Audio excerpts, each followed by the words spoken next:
প্রিয় দর্শক বন্ধুরা, এই মুহূর্তের জন্য উঠে আসছে প্রাথমিকে 82 পাওয়া টেট পাস যে সমস্ত চাকরি প্রার্থী বন্ধুরা রয়েছেন তাদের জন্য অত্যন্ত বড় বিগ ব্রেকিং নিউজ আপডেট।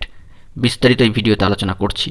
অবশ্যই ভিডিওটিকে শেষ পর্যন্ত শুনে বোঝার চেষ্টা করবেন এবং চ্যানেলটিকে এখনই সাবস্ক্রাইব করে সঙ্গে থাকবেন। বন্ধুরা, আরও একবার প্রাথমিকের ক্ষেত্রে অত্যন্ত গুরুত্বপূর্ণ একটি খবর আপডেট উঠে আসছে। 32,000-এর মতো প্রাথমিকে এবার কি 82 পাওয়ার টেট পাস যে সমস্ত চাকরি প্রার্থী রয়েছেন তারাও অস্তিত্বের সংকটে পড়তে চলেছেন, কারণ নতুন একটি মামলা হয়েছে। এই মামলার বিষয়ে বিস্তারিত আলোচনা করছি, পাশাপাশি সপক্ষে একাধিক পয়েন্ট রয়েছে, সেগুলিকে নিয়ে বিস্তারিত আলোচনা করছি। হতাশ হওয়ার কোনো কারণ নেই। সম্পূর্ণ ভিডিওটিকে শেষ পর্যন্ত শুনে এবং সমস্ত পয়েন্টগুলিকে উল্লেখ করার পরই আপনারা বিষয়টি বুঝতে পারবেন। চলুন আমরা বিস্তারিত খবরে প্রবেশ করি। প্রথমত বন্ধুরা, জানিয়ে রাখি এই সংক্রান্ত মামলাটি যে নির্ধারিত হিয়ারিং ডেট আপাতত মহামান্য কলকাতা হাইকোর্টের অ্যাপিলিয়েটেড সাইট থেকে যে স্ট্যাটাস দেখাচ্ছে, অর্থাৎ কেস স্ট্যাটাস, সেই অনুযায়ী আগামী 12ই জুন 2023 এটি কিন্তু মেনশন ম্যাটার হিসাবে রয়েছে এবং ম্যাট কেস। সম্মানীয় বিচারপতি সুব্রত তালুকদার মহাশয় এবং সম্মানীয় বিচারপতি সুপ্রতিম ভট্টাচার্য মহাশয়ের ডিভিশন বেঞ্চে এই মামলাটি কিন্তু রয়েছে।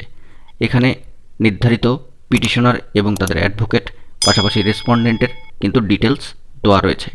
এর সাথে জানিয়ে রাখা দরকার যে 3টি ক্যান কিন্তু যুক্ত হয়ে রয়েছে। ক্যান 1 2023, ক্যান 2 2023 এবং ক্যান 3 2023। অত্যন্ত গুরুত্বপূর্ণ এই মামলাটি মহামান্য কলকাতা হাইকোর্টের অ্যাপিলেটেড সাইট থেকে যে স্ট্যাটাস পাওয়া গেল সেটি আপনাদের সামনে তুলে ধরলাম। এবার চলে আসি সপক্ষে বেশ কিছু পয়েন্ট, অর্থাৎ এই মামলার পরিপ্রেক্ষিতে 82 পাওয়ার টেট পাস চাকুরি প্রার্থীদের সপক্ষে বেশ কিছু পয়েন্টের কথাই উল্লেখ করা হচ্ছে। আমাদের এর জন্য একটি পিছিয়ে যেতে হবে 11/11/2022 তারিখে, যেখানে প্রাথমিক শিক্ষা পর্ষদের অফিসিয়াল ওয়েবসাইটে একটি নোটিফিকেশান কিন্তু জারি করা হয়।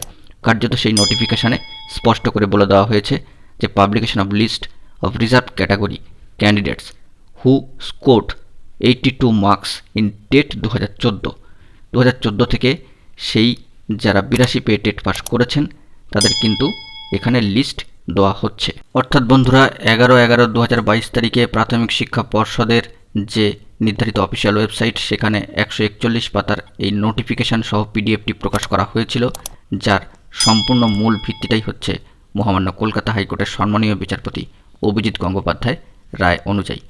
অর্থাৎ বুঝতেই পাচ্ছেন যে নির্দিষ্ট গাইডলাইন বা অর্ডার না থাকলে এভাবে কিন্তু 82 পাওয়ার টেট পাসদের ডিটেলস টেট 2014 থেকে যারা পেয়েছেন তা কিন্তু প্রকাশ করা যেত না। অর্থাৎ তাদের সপক্ষে একটি বড় প্রমাণ বা তথ্য কিন্তু এবার উঠে এলো, যা আপনাদেরকে জানাচ্ছি। পরবর্তী ক্ষেত্রে আরও পয়েন্টে আমরা চলে যাব। চলুন ধাপে ধাপে সেই বিষয়ে আমরা প্রবেশ করি।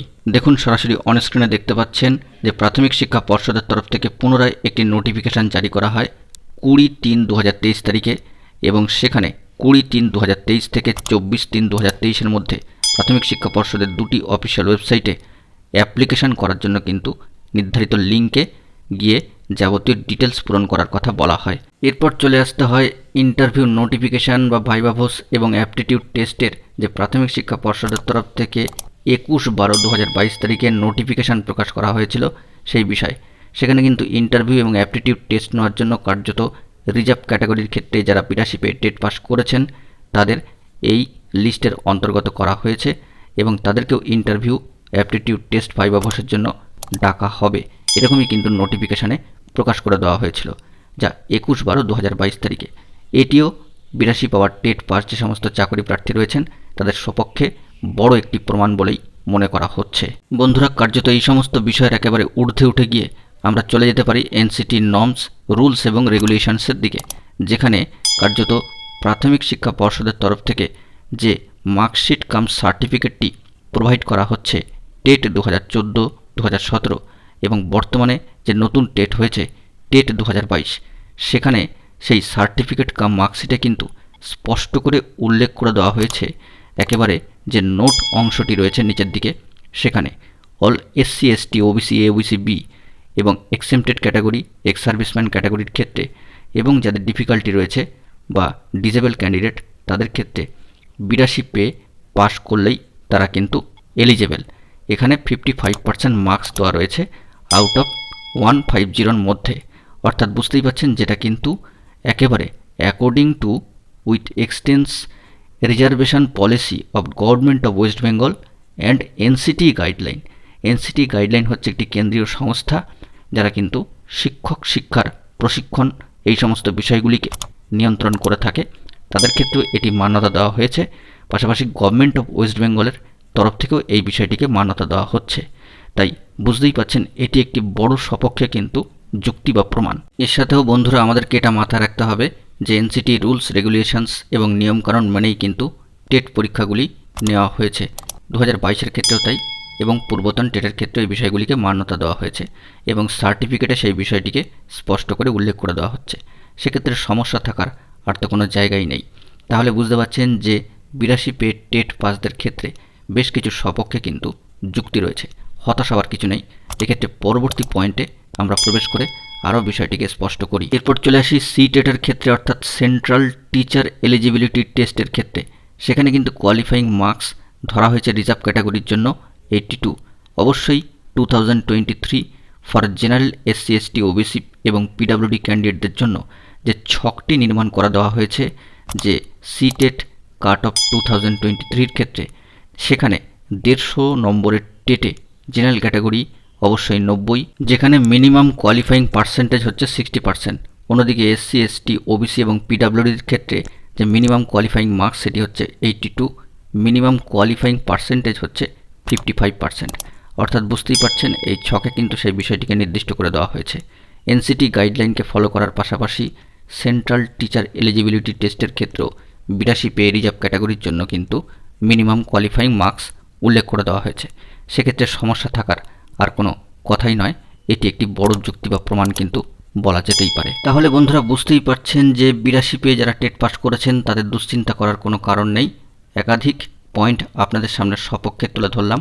মামলা হয়েছে, নিশ্চয়ই তার সমাধান হবে এবং সপক্ষে একাধিক পয়েন্ট তো রয়েছে। এবং এর সাথে সাথেই টেট সংক্রান্ত বিষয় নিয়ে এনসিটির তরফ থেকে যে গাইডলাইন রয়েছে স্পষ্ট করে, সেই বিষয়টা তো থাকছেই।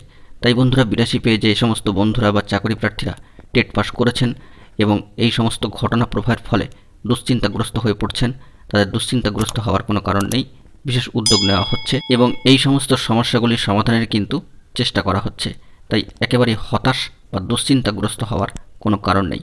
বন্ধুরা একাধিক তথ্য সমৃদ্ধ এই ভিডিওটি কেমন লাগলো তা অবশ্যই কমেন্ট করে জানাবেন এবং ভিডিওটি সকলের স্বার্থে শেয়ার করে দেবেন যাতে বন্ধু বান্ধবরা সকলে দেখে উপকৃত হতে পারেন। তথ্য সংগ্রহ করে আপনাদের জন্য এই ভিডিও তৈরি করা, তাই ভিডিওটি ভালো লাগলে অবশ্যই একটি লাইক করবেন। বন্ধুরা এখন এটুকুই। আরও তথ্য সমৃদ্ধ গুরুত্বপূর্ণ অথেন্টিক নিউজ আপডেটগুলি পাওয়ার জন্য অবশ্যই এখনই যারা চ্যানেলটিকে সাবস্ক্রাইব করেননি অবশ্যই সাবস্ক্রাইব করে নিয়ে সঙ্গে থাকবেন। ধন্যবাদ।